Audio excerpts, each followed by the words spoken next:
Hi, I'm Steve, composer, engineer, and lecturer, and welcome back to the channel. Today we're taking a look at 5 Logic features that you may not have heard of. Check out the timecodes below in the description to see if you want to skip ahead to a particular one. Otherwise, let's get into it straight away. So number 1. Alright, so the first one is basically a very simple one, but the idea of these little features is just to help you with your workflow and speed things up a little bit. One in particular that might affect you as you take on more projects and take on multiple projects at a time is the startup options for Logic. A simple sort of change can prevent Logic from just simply opening your last session. You can imagine if you've got a very big session, but you actually want to start something new, you open up Logic, you have to wait for that session to load, then finally you can close it down and get on to what you actually wanted to do, which is creating a new session. Not the best experience. So what I've got going on here is that as soon as I've opened up Logic, it's actually just asking me what I want to do. Do I want to open a recent project? Do I want to create a new project from a template or just an empty project? Open existing project? The choice is mine at this point. It's actually a really simple thing to set up. You just go into Logic,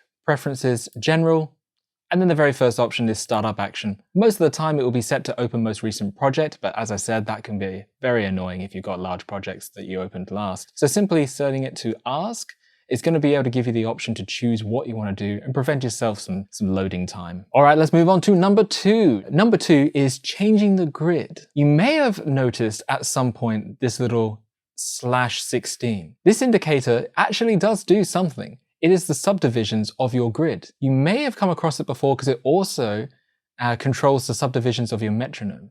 Let me show you this. You've got normally a metronome clicking. If I go into my metronome settings, I can make it play the division. And if I change the division to say something like 8s, it'll play 8 notes. Very handy, but it does more than just that. It actually changes the grid that you're working on when you're in the piano roll editor. Let's take a look at these hits that I've got. These hits are just simple cinematic hits.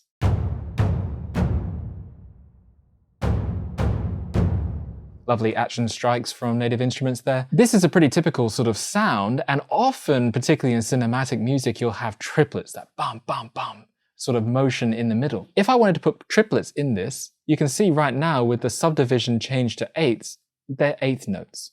Before, they were 16th notes. But I only want 3 notes in between this section. So you can actually change the grid to say 12ths, and that gives you 4 groups of 3, which is brilliant because I could just come in, hold down Command to get my pencil tool, add those in, and now I've got the rhythm that I was after.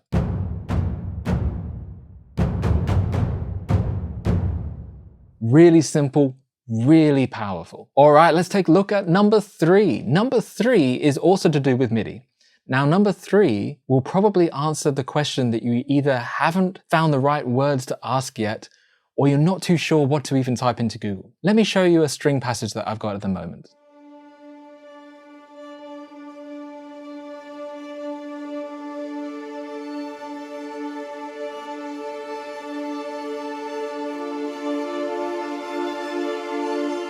Really beautiful passage there from Novo Heaviosity sample library. What it's doing, of course, are long sustained textures. One note is added, then another note is added, then another note is added. But what if I wanted to start my piece here, after the first note had been hit, before this second note?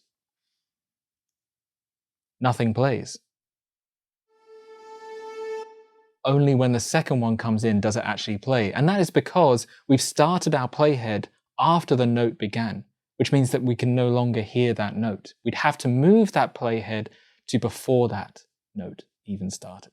That is really frustrating when you've got long textural spaces and you're trying to mix your track, but you're missing something and you have to go back to the beginning. I have a solution, it's called MIDI Chase, and it is fantastic. So again, we're coming up to our file menu at the top, we're going into project settings and we're jumping into MIDI.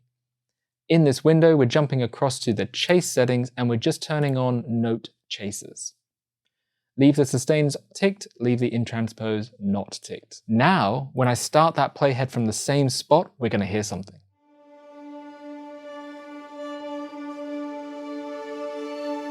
Amazing, because I can now start it from anywhere. Even at the most dense part of notes, it will play all of them.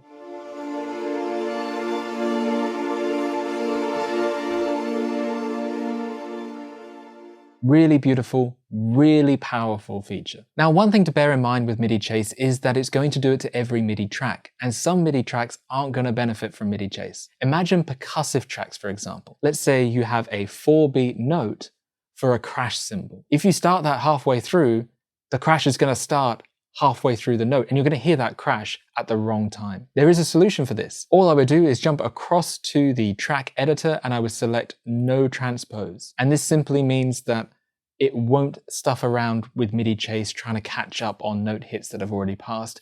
If the note has already passed, it will leave it be and it will simply play the next one. Really handy for percussive elements or pianos and key parts, for example, so you don't get this jumble of notes at the beginning of the piano part as it hits every single sample. You can just let it play normally and it will pick up the notes. All right, time for number 4, and this is the audio editor, but not the audio editor in Logic, the external audio editor you can set up. Let me take this guitar line as an example. So I've got a guitar part here, sounds all right, but there is a little bit of noise in this. Now, normally I would take this track and I might put it through something like Isotopes RX to denoise it. This can be a bit of a tricky process if you have to export the track, sort it out in that editor, and then bring it back in. I could, of course, maybe use a denoising plugin, but then I'm really taxing my CPU and sometimes is not quite as precise. There is a solution. Without ever having to leave Logic, you can open up this track in your RX external editor, fix it, save it, and have it automatically sync with Logic. Let me show you. So let's take this guitar part, for example.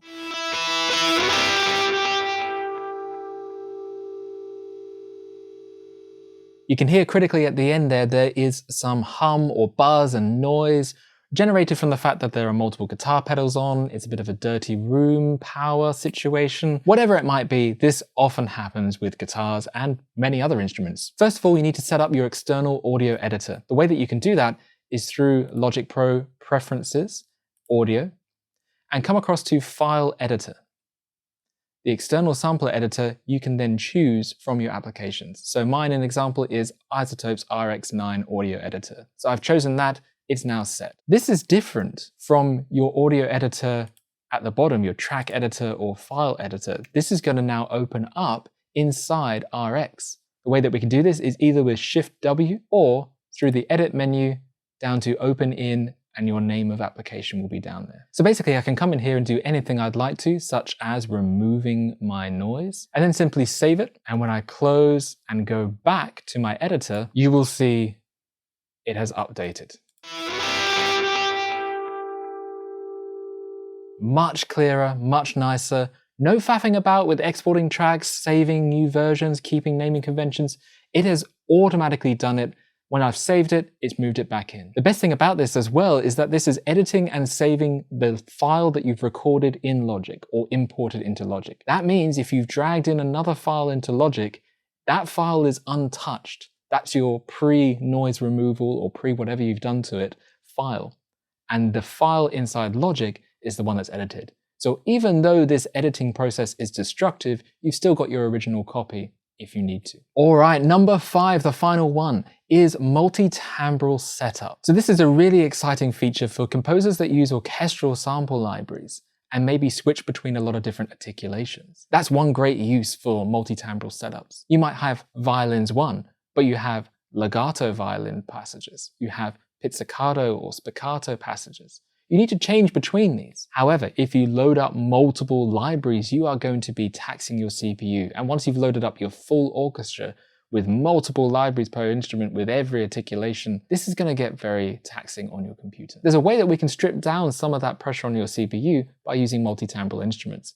It also helps with exporting later on. So the easy way to do this is simply when you go to create a new software track, you're just going to select multi-timbral parts. Now I've created one already, and this is for my violins 1 section. Let's take a look at opening up the instrument. You can see here I've used Contact Sampler and I've put in 4 different libraries. Each of these libraries is going to a separate MIDI channel. MIDI channel 1 here, MIDI channel 2, 3, and 4. We're taking advantage of the fact that MIDI has 16 separate channels. Contact Sampler can host 16 different MIDI channels and a sample library on each one. What this allows me to do though, is it's created a separate track for each of the channels.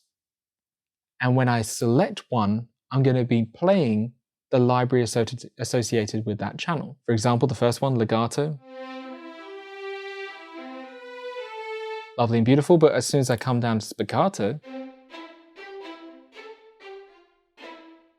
something a little bit different, obviously. Now I can move between these two seamlessly, recording the separate passages that I need to. The key thing is, though, that they are all referencing the same instance of contact. They are not separate contact instances.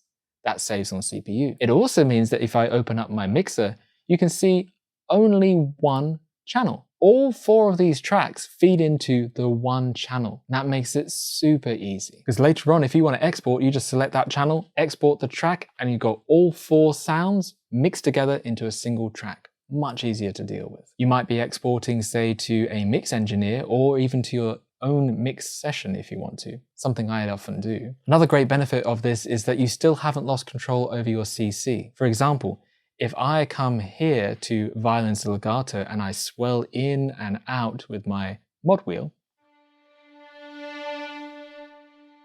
and I leave that at the bottom, when I come down to my tremolo and play the same note, no change in tone, because they are actually using separate mod wheel CC channels for the separate MIDI channels. Really easy. No more confusing overlaps or anything like that. It's all the benefits of having a single sample library per sound without any of the CPU loading issues. All right, that is the 5 for today. Thank you so much for checking out this video. I do hope that maybe one of these might help your next production. Give us a like or a comment if one of these has helped you out. I would love to know. That would be fantastic. Until next time, I'll catch you later.